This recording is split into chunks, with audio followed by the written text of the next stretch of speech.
Kon iki rungokno tenan iki. Niki ayat paling jadi kontroversi karena jadi biasanya jadi background cover. Biasanya dados tulisan-tulisan teng cover-cover dakwah teng. Nggih, dadi Kanjeng Nabi sing dakwah ilallah niku diutus Allah. Nggih mukhatabé tiyang kafir nggih denger nggih mukhatabnya itu orang kafir. Muhammad kowe ngomongane wong kafir-kafir iku. Kita-kita yang Islam atau kalian yang kafir itu potensinya dua. Mungkin kita yang dapat hidayat atau kalian, atau kita yang sesat atau kalian. Terus misalnya itu potensi sama-sama sesat, sama-sama benar, toh nanti saya ya gak dimintai tanggung jawab atas apa yang kalian perbuat, kalian pun gak dimintai tanggung jawab atas apa yang saya perbuat. Ketiga, lalu apa kowe mikir wong sok ben finale keputusan ning napa pangeran. Berarti ada tiga frasa, ada tiga qadhiyah kalau dalam bahasa Arab. Mun kula maknani sing umume ulama. Nggih sampean seneng sing umum ta sing khusus? Ndak jawab. Apa sing ngawur? Enggak pilihane loro, umum khusus ngawur. Milih ndi? Khusus. Berarti dia sombong. Ya jalur dari kelas apa? Tinggi khusus. Apa milih sing awam? Ya awam kok wis dadi ora usah milih ya wis awam. Milih ngawur berarti ya bener wis biasa ngawur. Terus ngeten nggih, makanya saya itu enggak pati seneng ana wong kesopanan ya ora pati seneng. Tetap ana hal-hal tertentu yang kita itu enggak boleh sopan. Tapi ada hal tertentu yang kita harus sopan karena kebenaran itu harus kadang diungkapkan dengan kekerasan, dengan ketidaksopanan. Tapi itu jadi baik. Seorang lagi itu jadi baik. Ini tak contohkan ya. Tidak saya beri analogi. Ya, saya beri analogi. Analogi itu kias atau padanan. Saya mangkel sama penjahat. Penjahat itu mengklaim kalau dia jadi penjahat itu karena sistem sosial yang nggak adil jika dia jadi penjahat. Itu kamu ngomong kamu penjahat atau bisa saja pikiran Anda benar, nanti diputuskan di pengadilan. Saya atau kamu itu sama-sama mungkin benar atau sama-sama mungkin salah, nanti biar diputuskan di pengadilan. Omongan seperti itu ngakui penjahat itu benar atau memang dia kita beri tenggat waktu supaya berpikir yang objektif sambil menunggu nanti di pengadilan. Nah, karena Allah itu pengadilannya di akhirat, seorang lagi Allah itu pengadilannya di akhirat. Nabinya disuruh bilang gitu, Muhammad bilang ke mereka, sudahlah saya ini yang dapat hidayat atau kalian itu tidak penting. Yang penting sama-sama tidak bertanggung jawab. Nanti finalnya biar diadili oleh Allah. Sebetulnya makna pokoknya seperti ini. Seorang lagi makna pokoknya seperti ini. Tapi kalau ada ulama pakai metode ini itu dituduh apalagi oleh orang Islam garis ekstrim. Ya ora usah takok alumni mana, paham ya? Mari jadi fitnah. Itu dianggap itu mengkaburkan kebenaran, seakan-akan Nabi mengikrori kebenaran mereka. Makanya ini masalah, ning dinggon wong alim ku anane masalah. Mbok minterno umat sing bodho ya kangelan, wong dadi wong alim ya angel tenan. Angger kok kowe wis alim ya keminter. Mulane ya angel dadi wong alim angel. Sing mari angel kaya kula mergo ikhlas dadi ora peduli setuju ora setuju ora penting. Saya ulang lagi ya, ini penting sekali. Sehingga orang-orang misalnya sekali Pak Quraisy itu beliau bilang Islam yang saya anut termasuk dalilnya pakai wa inna uyakum ala hudan au fi dhalalil mubin, bahwa kita ada kesusu bikin keputusan sekarang toh nanti Allah yang memutuskan. Itu terus orang yang nggak cocok tentu nganggep wah ini bias, ini kebenaran kok jadi bias, macam-macam lah orang macam-macam. Tapi saya pastikan makna ayat ini memang demikian, makna ayat. Dan Imam Suyuti pun ngakui kalau maknanya demikian, cuma motifnya adalah memberi tenggat waktu berpikir. Jadi bukan urusan ikrar dan tidak ikrar. Makanya kemudian kita barokah ya, kita semua tidak paham Quran ya barokah karena timbang faham keminter sampai ora paham terus tahlilan utawa mara kuburan sing sitok darani bid'ah, sitok darani barokah, sing lucu-lucunan sing kok ketemu pangeran, paham ya. Ini kan lucu, kita debat tahlil lu barokah, sing sitok darani bid'ah. Kayak orang pangeran lah apa gontok-gontokan pada akhirnya final keputusan itu di siapa coba? Di PBNU apa di PP Muhammadiyah? Apa di Mahabi? Tetap keputusannya di Allah. Kalau keputusan Allah kan santai saja. Kira-kira nanti Allah itu kayaknya gampang maklumi. Segera tahlil jadi pengiran jan kira tahu diundang jan wis kowe ning ngono meni bid'ah. Sing repot tak sing diundang pancen rezekimu kok ngono cuk wis muni kerja ya repot. Nah nanti Allah ngendikan ngono ya repot. Tapi yang jelas rahmatnya Allah itu cukup untuk dua-duanya. Paham ya, rahmatnya Allah pasti cukup untuk dua-duanya. Atau dua-duanya ada ikhlas disalahno kabeh. Kuwi biro tahlil padum payu untuk gue mesti misalnya. Sing darani bid'ah padum ra payu itu ya repot nek pancen nanti ya kita tidak pernah tahu tingkat ikhlasnya masing-masing kita tidak pernah tahu. Nah, maka Imam sama saya kita beda, nah iso jawab ya alim tenan. Nara iso ya biasa atau. Nah ini penting. Saya ini kan belajar fikih terbetul sampai sekarang. Saya sampai sekarang masih belajar fikih. Orang kafir, misalnya kamu jadi presiden Mesir atau presiden Arab Saudi, boleh enggak membiarkan orang kafir hidup di Arab Saudi? Yang enggak Mekah Madinah, misalnya pekerja Cina atau Amerika yang di Riyadh atau di Jeddah, boleh enggak? Boleh. Akadnya namanya akad aman, akad dimah. Kamu bayar sekian, yang penting tak jamin aman, tapi kamu nggak boleh mencibir Islam, mencibir Nabi, mencibir Quran. Itu jenenge akad apa? Dimah atau kafir apa? Dimi. Terus kemudian di Islam juga ada aturan hukum zaman Nabi kalau ada orang Yahudi Nasrani boleh ditetapkan di negaranya asal bayar pajak sama orang Islam, disebut jizyah. Ya, disebut apa? Jizyah. Mulai dulu ya. Lalu orang Khawarij, semoga kowe rai-rai Khawarij. Wong Khawarij dhisik bantah Nabi ngene. Idzan abqaina ala kufrihim. Kalau begitu berarti kita ridho mereka kafir asal bayar. Ayo, harus ekstremen ngaco ayo kenapa? Tak lawan dia secara ilmu. Kan koyo-koyo kan ono pertanyaan anu. Berarti ngene mat, nak sing ra bayar perangi, nak sing bayar apa-apa. Dadi kafir lah ra apa-apa sing penting. Ayo sapa sing wani dipikiran arah Khawarij. Ustaz mbun rokok tak jamin. Ngelek-elek umat Nabi napa? Khawarij hum syarrul khalqi wal khaliq. Elek-elek umat Nabi. Nabi atau dibantah santri beling, dibantah santri khusyuk pula. Mulane Mbah Mun guru kula, gudenge pula santri khusyuk. Bapak iki gudenge apa? Kok Khawarij tuh. Tapi kita tetap khusyuk ae kamu. Nah, dengerin. Jadi kalau kamu pakai pikiran itu, maka berarti artinya dia mau hitam putih, ada kafir, ada iman. Oke, kita sepakat iman itu benar, kafir itu salah. Oke, dalam hitam putih begitu, kafir itu salah, iman itu benar. Oke, itu hukum hitam putih. Sekarang coba berpikir yang cerdas, yang hati-hati. Lalu hukum hitam putih itu benar enggak dalam hukum proses? Artinya gini, kowe duwe cah cilik, misalnya kula dia cah cilik anak kula misalnya umur 6 tahun sane, tak takoki. Wong paling mbok seneng ning donya sapa? Mesti jawab temannya, gak ngarah bapake ta ibuke. Lagi kanca akrab sapa ya dijawab. Itu salah apa butuh waktu untuk membenarkan dia? Butuh waktu. Artinya setiap kebenaran itu butuh waktu apa main dihabisi yang salah? Butuh waktu. Nah, ini ada hukum hak, ada hukum proses. Dan hukum proses ini ya diakui Allah melalui ayat famahilil kafirina amhilhum rawaida. Artinya ketika ada akad dhimmah itu hakikatnya orang kok membiarkan mereka kafir asal bayar juga, tapi ada mahlu, ada imhal, ada waktu mereka berpikir tentang Islam dan diharapkan dari jeda itu mereka tahu Islam. Berarti hakikatnya itu orang kok asal wani bayar tapi kesempatan imhal, kesempatan jeda. Mulane ana ayat famahilil kafirina amhilhum rawaida.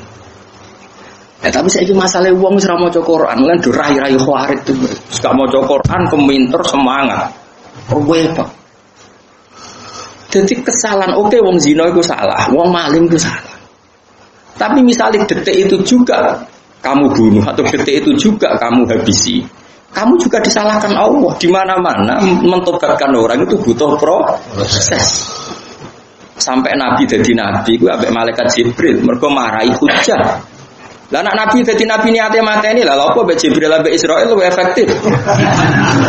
Ya ta. Lah apa kerja samane mbek Jibril? Ya ta. Dadi kowe nek kepengin main saling bunuh ya kono kanca akrab mbek Israil. Jadi ini masalah yang sensitif karena ini sudah jadi manhaj dunia. Model Al-Azhar, model Pak Quraisy itu mesti andalannya itu ayat-ayat bahwa dalam metode dakwah kita harus wa inna iyakum la ala hudan aw fi dhalalin mubin. Jadi itu agak metode dakwah itu furqan bainal haqqi wa bainal batil. Ganyang semuanya. Ini jadi dua kelompok besar. Tapi alhamdulillah ini hanya ramai saja di media tapi tidak pernah jadi sama-sama punya pengaruh. Hanya sama-sama menikmati dunianya sendiri. Sing gremeng yang gremeng dhewe, sing grup ini ya dhewe. Tapi saya pastikan secara makna, saya ulang lagi, saya pastikan secara makna memang ada waktu imhal, ya, ada waktu. Coba misalnya sampean baca ayat kuling zuru madza fis samawat. Jadi semua orang itu diberi hak ungzuru. Coba beri hak jeda ungzuru. Apa? Ungzuru. Diberi jeda menang. Sehingga ketika Sayyidina Ali ditanya, Imam Syafi'i ditanya, lihat di kitab Imam Syafi'i ditanya, apakah boleh membiarkan orang kafir hidup di negara kita dengan motif dagang? Jawab Imam Syafi'i, na'am. Terus sampean cari, saya punya kitab Majmu' namanya. Kitab Majmu' itu syarahnya Muhadzab. Dan saya punya edisi syarah yang sudah ditasnif ulama Al-Azhar, itu ada sekitar 27 jilid. Sekarang baru saya kaji terus sampai sekarang. Termasuk dengan cucunya Mbak Zibir, masih saudaranya Ali Lukman. Itu begini, nggak apa-apa misalnya di negara barat atau negara mana saja mengkaji Quran, tidak apa-apa, dipersilahkan asal yang dikaji Quran ya tidak umat Islam, memang benar-benar apa Quran. Terus kelompok ini pakai dalil wa in ahadum minal musyrikin astajaruka fa'ajirhu hatta yasma'a kalam Allah. Jika di antara orang kafir ingin hubungan istijarah dengan kamu, istijarah itu akad aman, tidak saling menyerang, tidak saling membunuh, nggak apa-apa, turuti saja asal motifnya hatta yasma'a kalam Allah, asal semua jeda ini untuk mengkaji kalam Allah, paham ya? Semua ablihu makmana, setelah orientasinya sama-sama mengkaji kitab suci, maka harus kamu amankan, tidak boleh ada apa? Perang. Terus kata Allah, dzalika bi annahum qaumul la ya'lamun, piye-piye mereka wis ora roh. Sekarang bandingkan. Ada orang yang meyakini Tuhan itu 3, Trinitas. Ada orang yang meyakini batu besar itu Tuhan, atau Lata Uzza itu Tuhan. Ada orang yang meyakini Logos itu Tuhan, macam-macam. Kemudian teori-teori ini bandingkan dengan satu teori Islam bahwa Tuhan itu Allah. Tuhan itu pasti satu. Di situ ada argumentasinya. Misalnya kalau kana ma'ahu alihatun kama yaquluna idzal labtaghu idzal arsy napa sabila. Ada ayat lagi idzal ladzahaba kullu ilahim bima khalaqa wa la'ala ba'duhum ala ba'd. Kalau Tuhan itu banyak pasti saling pamer-pamer karyanya dan saling bertarung. Jadi akhirnya kita ora dadi pangeran ku sibuk tarung. Nah, kemudian di Quran diterangkan detail. Kalau Tuhan itu 2 pasti sama-sama ingin bikin bumi. Ternyata buminya jadi satu. Berarti kan ada yang enggak hasil jadi Tuhan karena gagal bikin bumi. Atau dua-duanya hasil bikin bumi. Maka itu belum tukaran, baru kompetisi. Ukuran tukaran udah begitu kata Quran. Ini yang cerita Quran. Ukuran tukaran gini, yang satu ingin bikin bumi, yang satu ingin enggak. Jadi yang satu bilang gini, kuni ardon, silakan bumi wujud. Yang satu bilang, la takuni ardon, jangan jadi bumi. Ternyata buminya ada. Berarti menang mana? Menang yang nah setelah menang ya sudah, yang jadi Tuhan yang menang saja.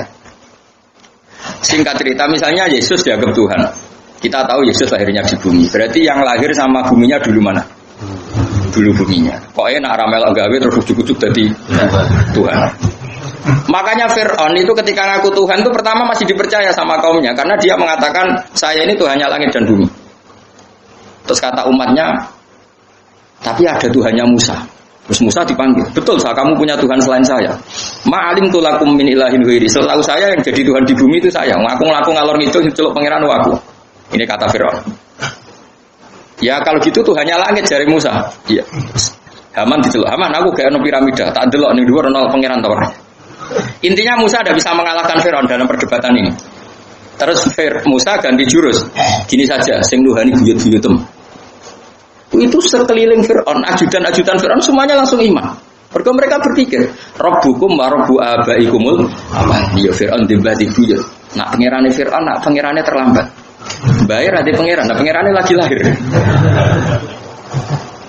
Artinya apa? Kita tidak pernah khawatir kalau konsep Quran diadu akan kalah. Pasti bal naqdhifu bil haqqi 'alal batil fayadmaghuhu fa idza huwa zahid. Nah ayat iku kowe rapal wis nganggo sing terkenal ya al haqqu mesti wazaqal. Ate kok angel temen kok. Ah sing iso bidol-bidol iki. Nah kalau kamu yakin kebenaran pasti mengalahkan barang batil, ngapain kita takut kompetisi? Enggak apa-apa misalnya ada kayak McGill. Agama diperbandingkan dianggap ilmu sosial, kajian Islam, Kristen, ya tidak apa-apa. Asal Quran ya, jangan orangnya ya. Kalau orangnya kan copet Indonesia ya Muslim, koruptor ya Muslim, yang dibogeng itu ya Muslim. Kalau orangnya macam-macam. Makanya yang dikaji asal Islam ya, jangan orangnya. Nah, kalau kamu yakin barang hak bisa berkompetisi dengan barang batil dan pasti menang hak, ngapain Anda khawatir memberi waktu jeda? Nah, itu sih dimaksud Quran bal naqdhifu bil haqqi 'alal batil mesti fayadmaghuhu fa idza huwa zahid. Nah, karena pedenya kebenaran ini sehingga Quran memberi jeda sama orang-orang kafir. Enggak apa-apa, kita enggak perang enggak apa-apa. Asal orang ngomong Islam ya enggak dilarang, ngomong kafir ya enggak dilarang. Kita kompetisi. Wa fi dzalika falyatanafasil mutanafisun. Makanya nah, kelompok ini kuat sekali di Al-Azhar. Dan Quran sering seperti itu. Saya berkali-kali ngaji di mana-mana bilang sebetulnya Allah itu zat paling fair. Allah berkali-kali ngendikan, coba ini ya banyak kan yang hafal Quran di sini. Maksudnya banyak ya ono nalimol, ora kok terus Mustafa barang. Kadang wong hafal Quran itu orang anake kon ngapal loh. Bapake ra gelem ngapal. Mulane bareng anake kangilan bapake ngamuk, wis 5 tahun ra khatam-khatam. Bapakmu kon setor dong. Loh, saya pernah punya santri padi sampai sekarang 8 tahun di rumah gak khatam. Bapake iku mudik. Gremeng gak khatam. Akhirnya bapaknya takon setor, romulan nyerah. Wong tuwa yo kadang dolim, mendene dhewe ora apal kok maksa. Kalau betul anak goblok mesti faktor turunan. Saya ulang lagi, ini barang hak. Saya akan ngomong begini terus sampai mati. Sampai ketemu pangeran. Sebenarnya Allah itu fair. Allah berkali-kali ngendikan gini, ini di awal surat Juz 26 lah. Qul ara'aytum ma tad'una min dunillah aruni madza khalaqu minal ardi am lahum syirkun fis samawat. Kata Allah, enggak apa-apa saya ada Tuhan, enggak apa-apa. Tapi yang kamu anggap Tuhan, tunjukkan reputasinya. Apa mereka bikin langit dan bumi? Kalau misalnya enggak kuat bikin langit bumi, urun ya. Am lahum syirkun fis samawat, urun semen sitok, sementing urun. Misalnya Yesus kamu katakan Tuhan, apa ikut menciptakan bumi, lahirnya di bumi? Berarti bumi sudah ada. Fir'aun lahirnya di bumi, ada tanggalnya sebelum Masehi berapa tahun. Kecuali kowe ngene, Firaun lahirnya ning awang-awang, ora ono langit bumi. Firaun lahirnya ning Mesir. Wis ono Nil. Ucuk-ucuk mesti pangeran ra melok gawe kok dadi. Sebenarnya pangeran wis fair, aruni gak apa-apa, mereka Tuhan gak apa-apa. Kalau aruni madza khalaqu min al-ardi. Tunjukkan ke saya reputasinya gawe langit bumi kok apa. Nah kek iso gawe urun. Am lahum syirkun fis sama urun, syirkun urun. Jadi Tuhan tuh fair. Tapi ayat-ayat ini tidak populer. Mubalek itu mau nerang tolong ayat. Ono wong mati dalil kulo nafsi dha'iqatul maut. Nah ono wong kawin wa min ayati. Nah ono wong sunat wa mayarghabu amillati Ibrahim illa man safiya. Makanya seperti ini akan ditutup Jibril. Karena kenapa Quran jadi 3 ayat? Aneh hati-hati, mesti dihisab. Orang paling minim dihisab Jibril itu saya karena masih utuh 30 juz. Yang Quran udah ditolong ayat itu terus bisa.